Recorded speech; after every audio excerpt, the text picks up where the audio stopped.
ધોરણ 7 વિજ્ઞાન પ્રકરણ 8 પવન વાવાઝોડું અને ચક્રવાત વિન્ડ્સ સ્ટોર્મ્સ એન્ડ સાયક્લોન્સ 1999ની 18મી ઓક્ટોબરે ઓડિશાના સમુદ્રકાંઠાના વિસ્તારમાં 200 કિલોમીટર પ્રતિ કલાકની ઝડપે ચક્રવાત ત્રાટક્યો, જેણે 45,000 ઘરોને તબાહ કરીને 70 લાખ લોકોને બેઘર કરી નાખ્યા.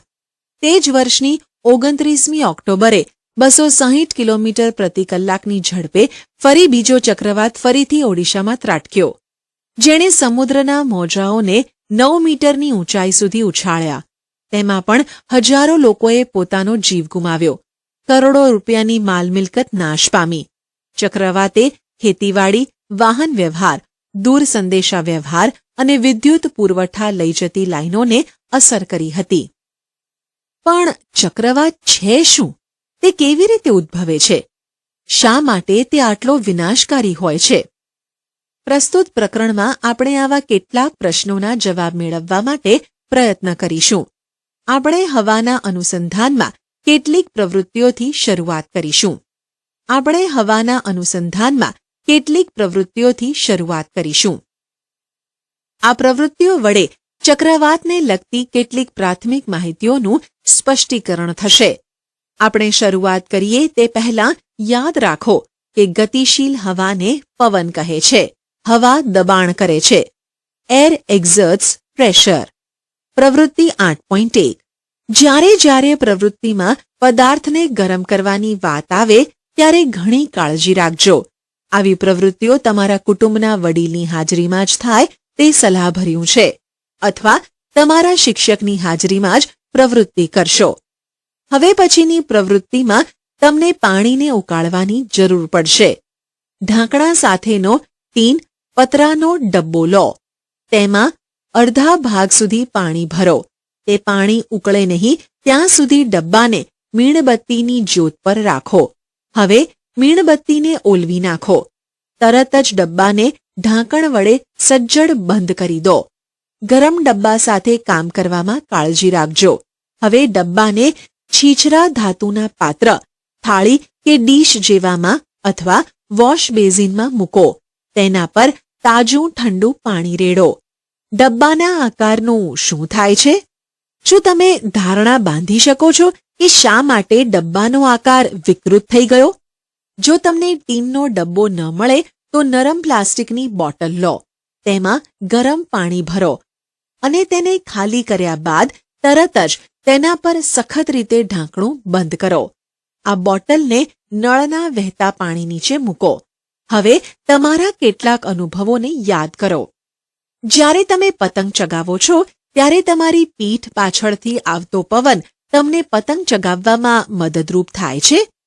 જ્યારે તમે હલેસાવાળી હોડીમાં બેઠા હોવ ત્યારે તમારી પાછળથી આવતો પવન હંમેશા હોડીને હંકારવામાં તમને સરળતા આપે છે.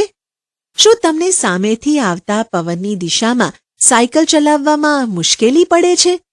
તમે જાણો છો કે સાયકલની ટ્યુબને ફૂલાવેલી ચુસ્ત રાખવા માટે તેમાં હવા ભરવી પડે છે.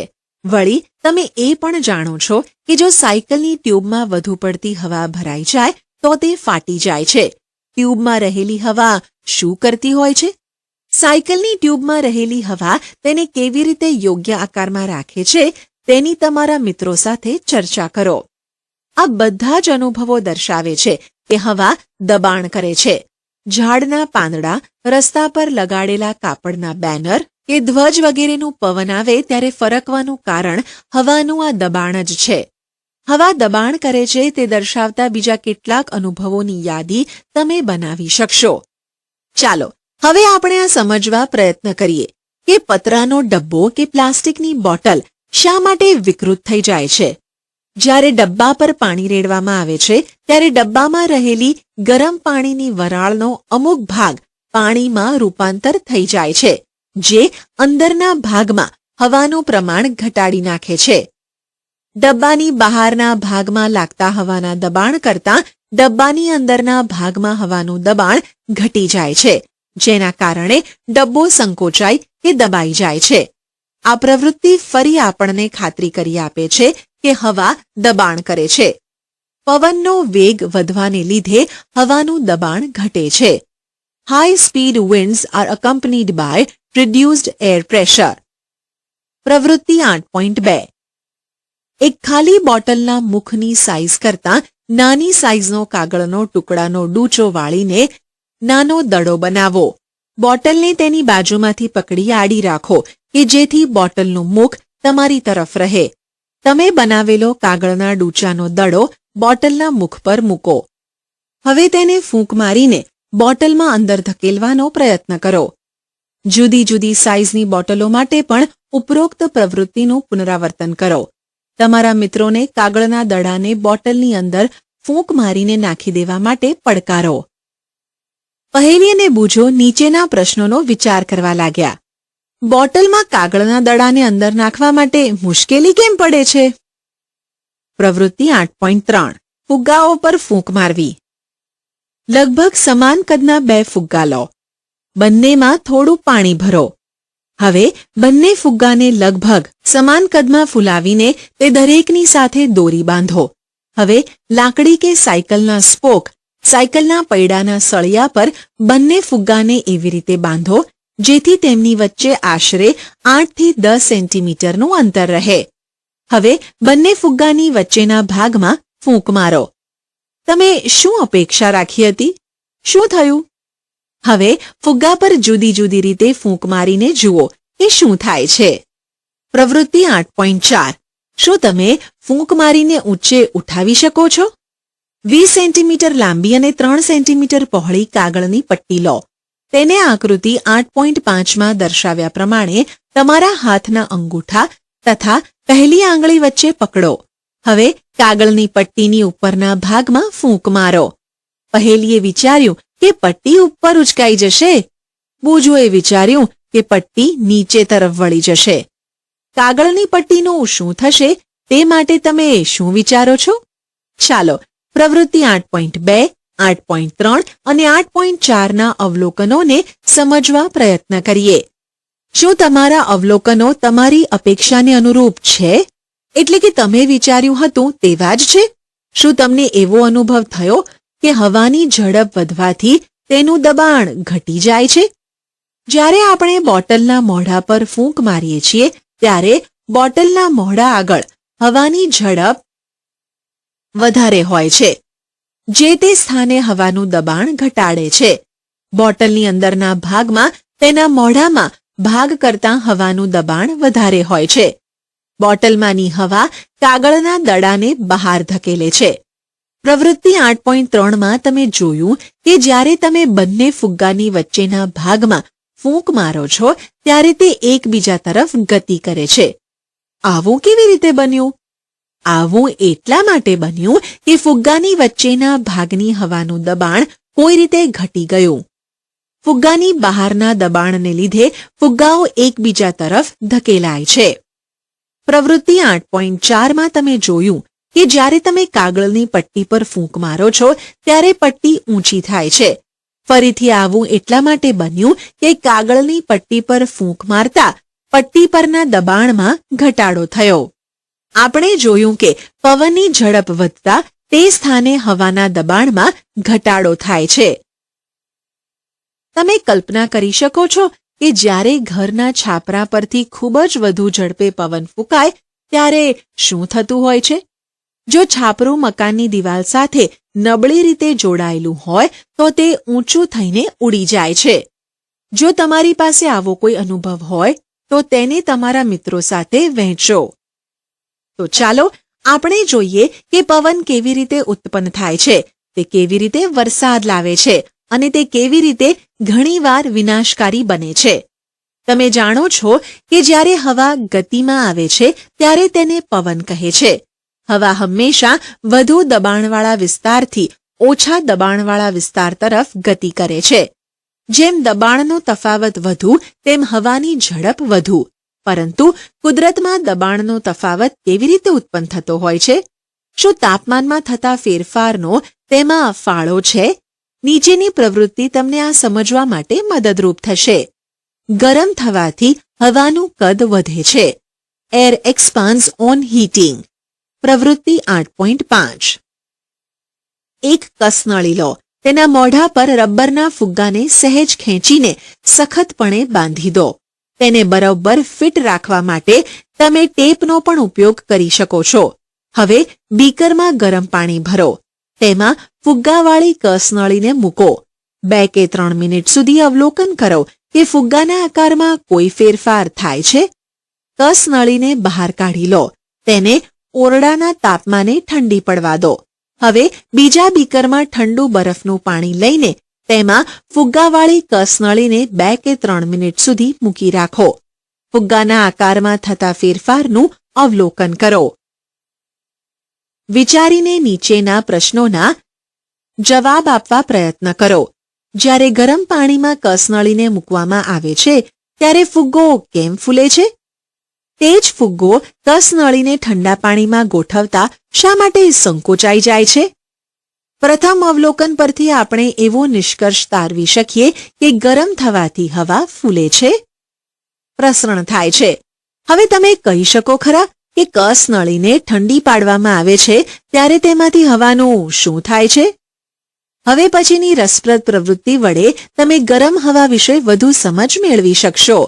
પ્રવૃત્તિ 8.6 સમાન કદની 2 કાગળની ખાલી કોથળીઓ અથવા ખાલી પેપર કપ લો. આઈસ્ક્રીમ માટે સામાન્ય રીતે વપરાય છે તે. હવે ધાતુ કે લાકડાના સળિયાના બંને છેડા પર તેઓનો ખુલ્લો ભાગ નીચે આવે તે રીતે ઊંધી રાખીને દોરી વડે લટકાવી દો. હવે સળિયાની મધ્ય ભાગમાં દોરાનો ટુકડો બાંધીને આકૃતિ 8.7 મુજબ ત્રાજવા જેવી રચના તૈયાર કરો. હવે આકૃતિમાં દર્શાવ્યા મુજબ કોઈ એકની નીચે સળગતી મીણબત્તી મૂકો. શું થાય છે તે જુઓ. કોથળીઓ વડે બનેલા ત્રાજવાનું સંતુલન શા માટે ખોરવાઈ ગયું? શું આ પ્રવૃત્તિ દર્શાવે છે કે ગરમ હવા ઊંચે જાય છે? જ્યારે ગરમ હવા ઉપર જાય છે ત્યારે તે કોથળીને ઉપર તરફ ધકેલે છે. ત્રાજવાનું આ સંતુલન એવું સૂચવે છે કે ગરમ હવા ઠંડી હવા કરતાં હલકી હોય છે. હવે તમે સમજાવી શકશો કે શા માટે ધુમાડો હંમેશા ઉપર તરફ જ ગતિ કરે છે? વળી એ પણ યાદ રાખવું જરૂરી છે કે ગરમ થવાથી હવા ફેલાય છે અને વધુ જગ્યા રોકે છે. જ્યારે કોઈ વસ્તુ વધુ જગ્યા રોકે ત્યારે તે વજનમાં હલકી બને છે. આથી જ ગરમ હવા ઠંડી હવા કરતાં હલકી હોય છે. આ કારણે જ ધુમાડો ઉપર તરફ જાય છે. કુદરતમાં એવી અનેક પરિસ્થિતિઓ સર્જાય છે જેમાં કોઈ સ્થળની હવા ગરમ થઈને ઉપર જાય છે. તે સ્થળે હવાનું દબાણ ઘટે છે. આજુબાજુથી ઠંડી હવા તે જગ્યા પૂરવા ધસી આવે છે, જેથી હવાનું સંવહન થાય છે, જે તમે પ્રકરણ 4માં શીખી ગયા. પૃથ્વી પરની સપાટી અસમાન રીતે ગરમ થવાને કારણે પવનનો પ્રવાહ ઉત્પન્ન થાય છે. Wind currents are generated due to uneven heating on the earth. આ પરિસ્થિતિઓ નીચે મુજબ છે. એ. ધ્રુવ પ્રદેશો તથા વિષુવવૃત્તીય પ્રદેશોનું અસમાન રીતે ગરમ થવું. Uneven heating between the equator and the poles. તમે ભૂગોળમાં કદાચ ભણ્યા છો કે વિષુવવૃત્ત પાસેના પ્રદેશો સૂર્યના પ્રકાશ વડે મહત્તમ ગરમ થાય છે. તે વિસ્તારોની હવા પણ ગરમ થાય છે. ગરમ હવા ઊંચે ચડે છે અને 0 થી 30 અક્ષાંશના પ્રદેશોના બંને બાજુના પટ્ટામાં આવેલી ઠંડી હવા વિષુવવૃત્તના પ્રદેશ તરફ ગતિ કરવા લાગે છે. આ પવનના ફૂંકવાની દિશા ઉત્તર અને દક્ષિણ દિશાથી વિષુવવૃત્ત તરફની હોય છે. ધ્રુવ પ્રદેશો પાસેની હવા લગભગ 60 ડિગ્રી અક્ષાંશવાળા પ્રદેશ કરતાં ઠંડી હોય છે. આ અક્ષાંશ આગળની ગરમ હૂંફાળી હવા ઊંચે ચડે છે અને ધ્રુવ પ્રદેશની ઠંડી હવા તેની જગ્યા લેવા ધસી આવે છે. આ રીતે આકૃતિ 8.8માં દર્શાવ્યા મુજબ ધ્રુવોથી હૂંફાળા ગરમ પ્રદેશો વચ્ચે પવનનો પ્રવાહ રચાય છે. મને નવાઈ એ વાતની લાગે છે કે આકૃતિમાં દર્શાવેલી પવનની દિશા શા માટે બરાબર ઉત્તર દક્ષિણ દિશા તરફની નથી? પવનના પ્રવાહની દિશા ઉત્તર દક્ષિણ દિશામાં ઉત્તરથી દક્ષિણ કે દક્ષિણથી ઉત્તર તરફની હોવી જોઈએ, પરંતુ પૃથ્વીના પરિભ્રમણના કારણે તેની દિશામાં ફેરફાર થાય છે. બી. જમીન અને પાણીનું અસમાન રીતે ગરમ થવું. Uneven heating of land and water. તમે પ્રકરણ 4માં દરિયાઈ પ્રવાહો અને જમીનના પ્રવાહો વિશે વાંચ્યું હતું. ઉનાળામાં વિષુવવૃત્તની નજીક જમીન ઝડપથી ગરમ થાય છે અને મોટાભાગના સમયે જળાશય તથા સમુદ્રની સાપેક્ષે જમીનનું તાપમાન વધુ હોય છે. જમીન પરથી હવા ગરમ થઈને ઊંચે ચડે છે, જેને કારણે પવનનો પ્રવાહ સમુદ્ર તરફથી જમીન તરફનો હોય છે, જેને મોસમી પવનો મોન્સૂન વિન્ડ્સ કહે છે. મોન્સૂન શબ્દ અરબી શબ્દ મોસમ પરથી આવેલો છે, જેનો અર્થ ઋતુ થાય છે. શિયાળામાં પવનના પ્રવાહની દિશા ઉલટાય છે, તે જમીનથી સમુદ્ર તરફની હોય છે. હું જાણવા માંગુ છું કે આ પવન આપણા માટે શું કરી શકે છે? સમુદ્ર પરથી આવતો પવન પાણીની વરાળ અને વરસાદ લાવે છે, જે જળચક્રનો એક ભાગ છે. ગરમ મોસમી હવા પોતાની સાથે પાણીની વરાળ લઈને આવે છે, જેને કારણે વરસાદ આવે છે. વાદળો વરસાદ લાવીને આપણને આનંદનો અનુભવ કરાવે છે. આપણા દેશના ખેડૂતો પાક માટે મોટે ભાગે વરસાદ પર આધાર રાખે છે. વાદળો અને વરસાદ માટે ઘણા લોકગીતો પ્રચલિત છે. જો તમે આવું કોઈ ગીત જાણતા હો તો તમારા મિત્રો સાથે તેને ગાઓ. અહીં આવું એક ગીત આપેલું છે. જો કે વરસાદ દરેક વખતે સુખદાયક હોય છે તેવું નથી. તે ઘણીવાર મુશ્કેલીઓ પણ ઊભી કરે છે. તમે આવી કેટલીક મુશ્કેલીઓની યાદી બનાવી શકો ખરા? તમે તે માટે તમારા શિક્ષક અને માતાપિતા સાથે વરસાદને લગતી મુશ્કેલીઓ તથા તેના ઉપાયોની ચર્ચા કરી શકો છો. કેટલીક પ્રાકૃતિક ઘટનાઓ એવી પરિસ્થિતિને જન્મ આપે છે જેથી હોનારત સર્જાય છે, જેનાથી મનુષ્ય, પ્રાણીઓ તથા વનસ્પતિને માટે સંકટ ઊભું થાય છે. તો ચાલો આપણે તેમાંથી બે પરિસ્થિતિ, ગાજવીજ સાથેનું વાવાઝોડું અને ચક્રવાત વિશે અભ્યાસ કરીએ. ગાજવીજ સાથેનું વાવાઝોડું અને ચક્રવાત. થંડરસ્ટોર્મ્સ એન્ડ સાયક્લોન્સ. ભારત જેવા ગરમ, ભેજવાળા, ઉષ્ણકટિબંધીય વિસ્તારમાં વારંવાર ગાજવીજ સાથેના વાવાઝોડા ઉદ્ભવે છે. જમીનના તાપમાનના વધારા સાથે ઉપર જતો પવન પ્રબળ, અતિ ઝડપી બની જાય છે, જે પોતાની સાથે પાણીના ટીપાં ઉપર લઈ જાય છે, જ્યાં તે ઠરી જાય છે અને ફરીથી જમીન પર પડે છે. નીચે પડતા પાણીના ટીપાં અને ઉપર તરફ ઝડપથી જતી હવા વીજળી અને ગડગડાટ, ગાજવીજ ઉત્પન્ન કરે છે, જેને ગાજવીજ સાથેનું વાવાઝોડું કહે છે. તમે આગળના ધોરણોમાં વીજળી વિશે વધુ શીખશો. જ્યારે વીજળી સાથે તોફાન આવે ત્યારે નીચેની સાવચેતીઓ રાખવી આવશ્યક છે. એકલા અટુલા વૃક્ષની નીચે આશ્રય ન લેવો. જો તમે જંગલમાં હોવ તો નાના વૃક્ષ નીચે આશ્રય લો. જમીન પર સૂઈ જતા નહીં. ધાતુનો હાથો ધરાવતી છત્રીનો ઉપયોગ તમારા રક્ષણ માટે ન કરો. બારીની નજીક બેસવું નહીં. ખુલ્લા ગેરેજ, ગોડાઉનના શેડ, ધાતુના છાપરા આશ્રયસ્થાન માટે યોગ્ય નથી. બંધ બારણાવાળી કાર તથા બસ આશ્રયસ્થાન માટે યોગ્ય છે. જો તમે પાણીમાં હો તો બહાર નીકળીને કોઈ મકાનમાં જતા રહો. ગાજવીજ સાથેનું વાવાઝોડું ચક્રવાતમાં કેવી રીતે રૂપાંતર પામે છે? How thunderstorm becomes a cyclone. તમે જાણો છો કે પાણીને વરાળ બનવા માટે ઉષ્માની જરૂર પડે છે. જ્યારે વરાળ પાણીમાં રૂપાંતરિત થાય, એટલે કે પાણીના ટીપાં સ્વરૂપે ભાજી જાય, ત્યારે શું તે ઉષ્મા વાતાવરણને પાછી આપે છે? તમને આવો કોઈ પ્રયોગ યાદ છે? ચક્રવાતની રચના. કોઈ પણ ચક્રવાતનું કેન્દ્ર શાંત વિસ્તાર હોય છે, જેને ચક્રવાતની આંખ કહે છે. મોટો ચક્રવાત ખૂબ જ ઝડપથી વાતાવરણની હવાને ભ્રમણ ગતિ કરાવે છે, જે પૃથ્વીની સપાટીથી 10 થી 15 કિલોમીટરની ઊંચાઈ પર હોય છે. ચક્રવાતની આંખનો વ્યાસ 10 થી 30 કિલોમીટર સુધીનો હોઈ શકે. આ વિસ્તાર વાદળ રહિતનો અને તેમાં પવનની ઝડપ હળવી હોય છે. આ શાંત અને સ્પષ્ટ આંખની આસપાસ 150 કિલોમીટર સુધીનો વિસ્તાર વાદળોથી ઘેરાયેલો હોય છે. આ વિસ્તારમાં પવનની ઝડપ ખૂબ જ વધારે, એટલે કે આશરે 150 થી 250 કિલોમીટર પ્રતિ કલાકની હોય છે અને ભારે વરસાદ આપતા ગાઢ વાદળો આવેલા હોય છે. આ વિસ્તારથી દૂર પવનની ઝડપ ક્રમશઃ ઘટતી જાય છે. ચક્રવાતની ઉત્પત્તિ ઘણી જ જટિલ પ્રક્રિયા છે. તેનું એક મોડલ આકૃતિ 8.11માં દર્શાવ્યું છે. વાદળની રચના થતા પહેલા પાણી વાતાવરણમાંથી ઉષ્મા શોષીને વરાળમાં રૂપાંતર પામે છે. જ્યારે પાણીની વરાળ ફરી પાછી પ્રવાહીમાં રૂપાંતર પામે ત્યારે વરસાદના ટીપાં બને છે, જે વાતાવરણમાં ઉષ્મા પાછી આપે છે.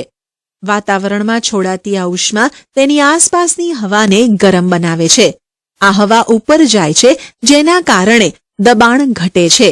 આમ થતાં વાવાઝોડાના કેન્દ્રમાં વધુ હવા ધસી જાય છે. આ ચક્રનું પુનરાવર્તન થાય છે. આવી શ્રેણીબદ્ધ ઘટનાને લીધે ઓછા દબાણવાળું ક્ષેત્ર રચાય છે, જેની આસપાસ ખૂબ જ ઝડપથી પવનો ઘૂમવા લાગે છે. આ હવામાનની એવી પરિસ્થિતિ છે જેને ચક્રવાત કહે છે. ચક્રવાતના નિર્માણમાં પવનની ઝડપ, પવનની દિશા, તાપમાન તથા ભેજનું પ્રમાણ અગત્યનો ભાગ ભજવે છે. ચક્રવાતને લીધે થતો વિનાશ. Destruction caused by cyclones. ચક્રવાત ઘણો વિનાશકારી હોઈ શકે છે. ચક્રવાત સમુદ્ર કિનારાથી સેંકડો કિલોમીટર દૂર હોય તો પણ શક્તિશાળી પવન પાણીને સમુદ્રના કાંઠા તરફ ધકેલે છે, જે ચક્રવાતના આગમનનો સંકેત છે. પવન વડે બનતા પાણીના મોજા પણ એટલા પ્રબળ હોય છે કે તેનાથી કોઈ પણ વ્યક્તિ બચી શકે નહીં. ચક્રવાતની આંખ આગળનું ઓછું દબાણ તેના કેન્દ્ર ભાગમાં પાણીને ઉછાળે છે. ઉછળતા પાણીની ઊંચાઈ 3 થી 12 મીટર હોઈ શકે છે. તેને જોતાં એવું લાગે છે કે પાણીની દિવાલ કિનારા તરફ ધસી રહી છે. આને લીધે સમુદ્રનું પાણી કાંઠા પરના નીચાણવાળા વિસ્તારોમાં પ્રવેશીને માલ મિલકત તથા ત્યાંના જનજીવનને ગંભીર નુકસાન પહોંચાડે છે. વળી તે જમીનની ફળદ્રુપતામાં પણ ઘટાડો કરે છે. ચક્રવાત સમુદ્રના કિનારેથી પસાર થાય તે સમયે થતો સતત વરસાદ પૂરની સ્થિતિ ઉત્પન્ન કરે છે, જે વધુ ભયાનક છે. ખૂબ જ ઝડપી પવનો ધરાવતો ચક્રવાત ઘર, ટેલિફોન તથા બીજા સંદેશા વ્યવહાર પ્રસારણના સાધનો, વૃક્ષો વગેરેને ક્ષતિગ્રસ્ત કરીને જીવન તથા માલ મિલકતની મોટી હોનારત સર્જે છે. દુનિયાના જુદા જુદા ભાગોમાં ચક્રવાતો જુદા જુદા નામે ઓળખવામાં આવે છે. અમેરિકા ખંડમાં તેને હરિકેન કહે છે. જાપાન તથા ફિલિપાઇન્સમાં તેને ટાયફૂન તરીકે ઓળખવામાં આવે છે. વાવાઝોડાનો વ્યાસ મીટરથી શરૂ કરીને કિલોમીટર સુધીનો કે તેનાથી વધુ પણ હોય છે. તેની ગળણી જમીન પરની ધૂળ, ભંગાર અને બીજી વસ્તુઓને ઓછા દબાણને લીધે શોષી લે છે અને તે બધાને ઉપર તરફ ફેંકે છે. અહીં વાવાઝોડાનો અનુભવ કરનારના અનુભવો આપેલા છે. ડિસ્કવરી ચેનલની યંગ ડિસ્કવરી સિરીઝમાંથી.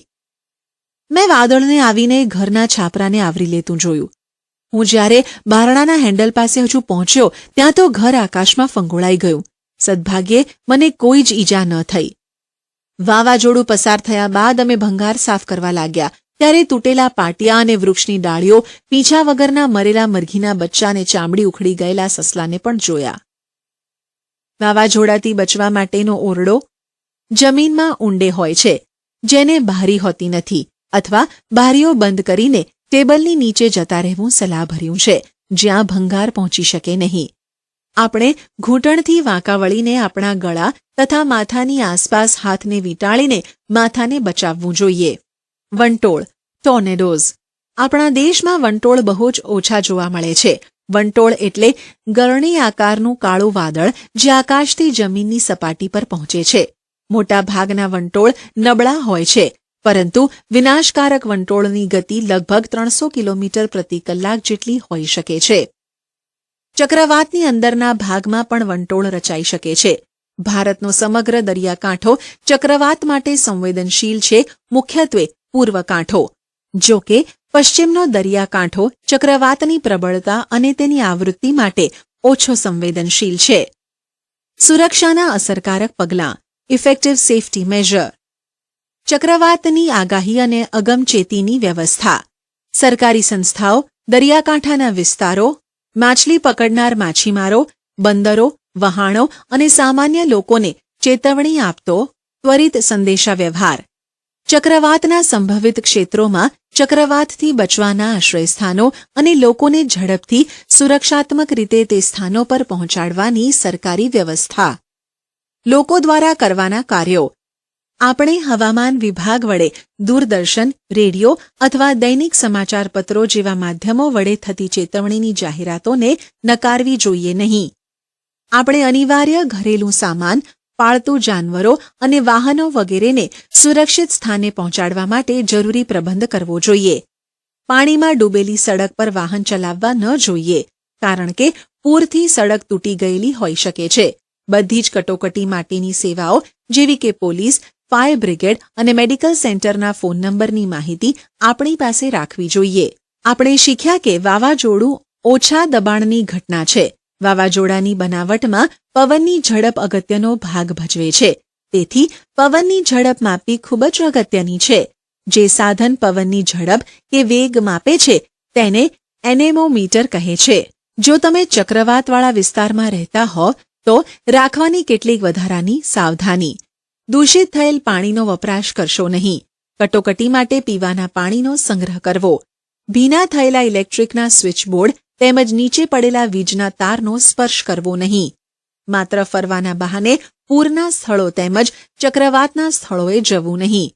બચાવ દળ, રેસ્ક્યુ ફોર્સના વ્યક્તિઓ પર બિનજરૂરી માંગનું દબાણ કરવું નહીં. તમારા પાડોશીઓ તથા મિત્રોને મદદ કરવી અને તેમને સહકાર આપવો. આધુનિક ટેકનોલોજીની મદદ. Advance technology has હેલ્પ્ડ. અત્યારના દિવસોમાં આપણને વધુ સારી સુરક્ષા મળે છે. ગઈ સદીના પ્રારંભના સમયમાં દરિયાકાંઠામાંના વસવાટના લોકોને ચક્રવાત આવવાની ચેતવણી મળતા સ્થળાંતર માટે એક દિવસ કરતાં પણ ઓછો સમય મળતો હતો. આજની દુનિયા ઘણી જુદી છે. ઉપગ્રહો તથા રડારને લીધે કોઈ પણ ચક્રવાત આવવાના 48 કલાક પહેલા ચક્રવાતની સૂચના મળી જાય છે અને ચક્રવાતની ચેતવણી પણ 24 કલાક પહેલા પ્રસારિત કરી દેવામાં આવે છે. જ્યારે ચક્રવાત દરિયાકાંઠાની નજીક હોય છે ત્યારે દર કલાકે અથવા દર અડધા કલાકે તેની પ્રગતિ તેમજ દિશા માટેના સંદેશા પ્રસારિત કરવામાં આવે છે. અનેક રાષ્ટ્રીય તથા આંતરરાષ્ટ્રીય સંસ્થાઓ ચક્રવાતની સાથે સંબંધિત કટોકટીનું સતત નિરીક્ષણ કરે છે.